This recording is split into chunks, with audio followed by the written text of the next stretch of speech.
Hydrangeas are flowering plants belonging to the Hydrangeaceae family.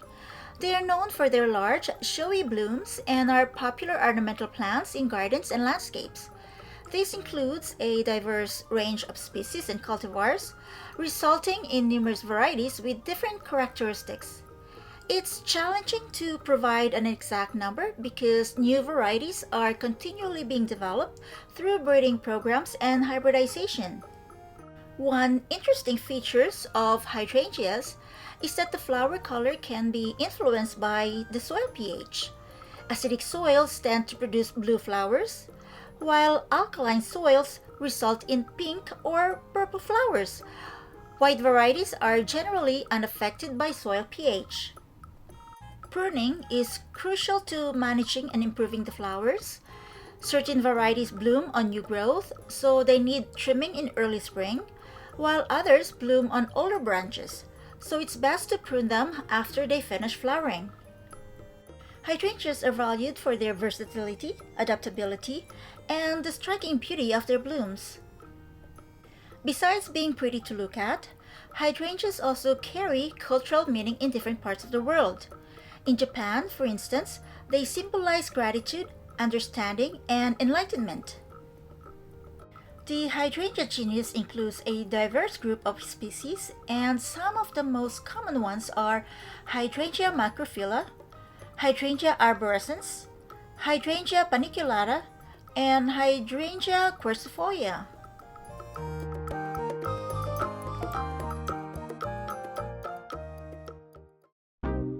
Hydrangea macrophylla, also known as big leaf hydrangea, is famous for its large, ball-shaped flower heads.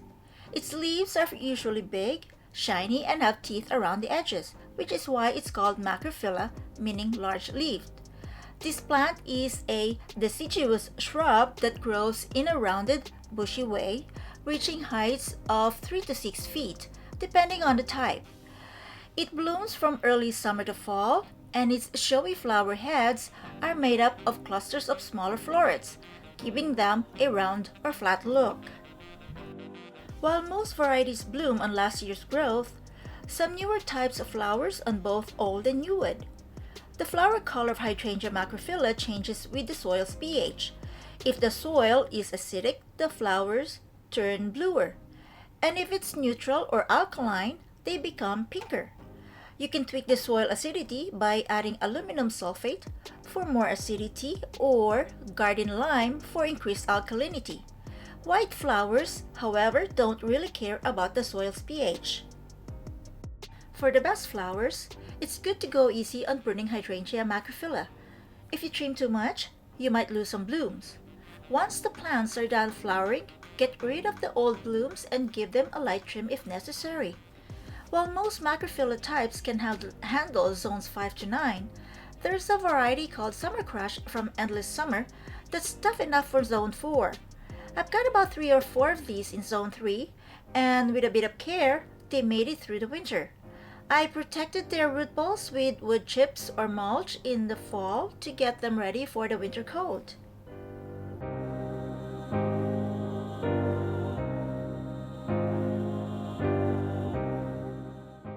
Hydrangea paniculata, also known as panicle hydrangea.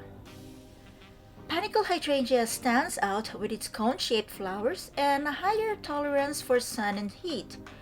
The blossoms start off white, but as summer progresses and the days get shorter, they take on pink or red hues.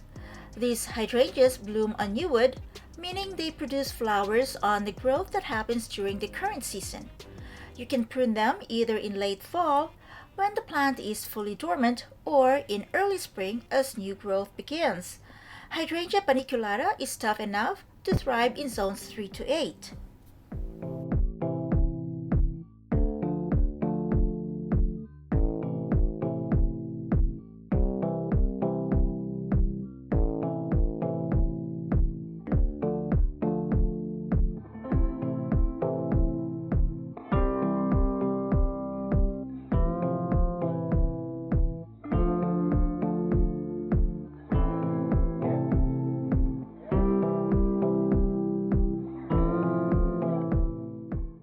Hydrangea arborescens, also known as smooth hydrangea.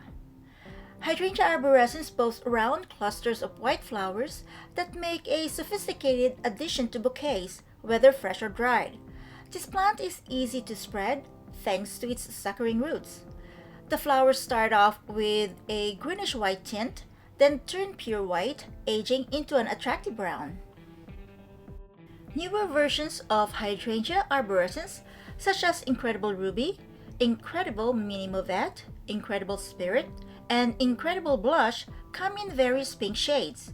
They do well in partial shade but can handle full sun if you give them regular water and rich soil. The flower heads can grow impressively large, up to 12 inches wide.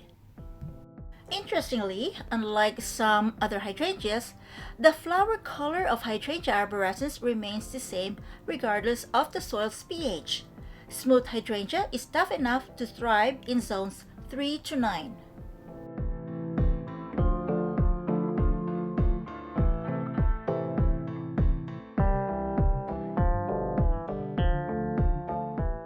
Oakleaf hydrangea, scientifically known as Hydrangea quercifolia, gets its name from the shape of its leaves resembling those of an oak tree. These hydrangeas thrive in partial shade, but with regular watering and nutrient-rich soil, they might also tolerate full sun. To be honest, I'm not very familiar with oakleaf hydrangeas.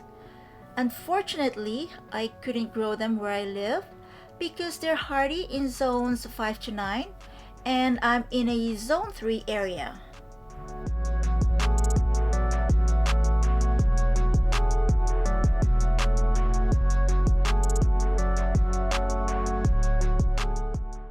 Let's discuss some do's and don'ts for hydrangeas.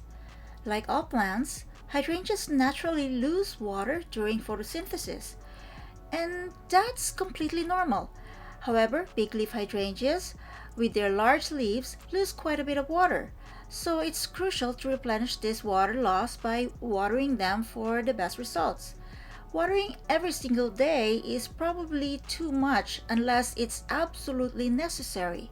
Instead, giving them a good, thorough watering 1 to 3 times a week should do the trick, especially when the flowers are blooming and the weather is hot.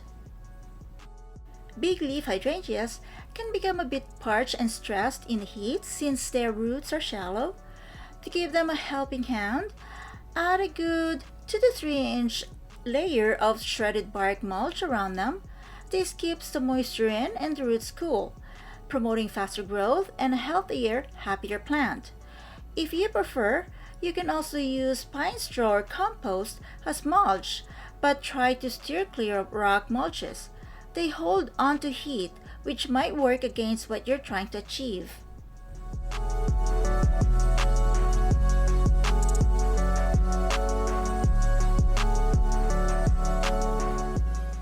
Here's a crucial tip. Avoid fertilizing after late July. While it's a good practice to feed your hydrangeas every month starting in early spring, it's time to stop by the end of July. That's because at this point, the plant is getting signals from the environment to start going dormant. If you keep fertilizing after this, you'll encourage new growth that's soft and susceptible to winter damage. So make sure to halt fertilization by the end of July. Also consider easing up on extra watering around this time because too much water can lead to that tender new growth we want to steer clear of.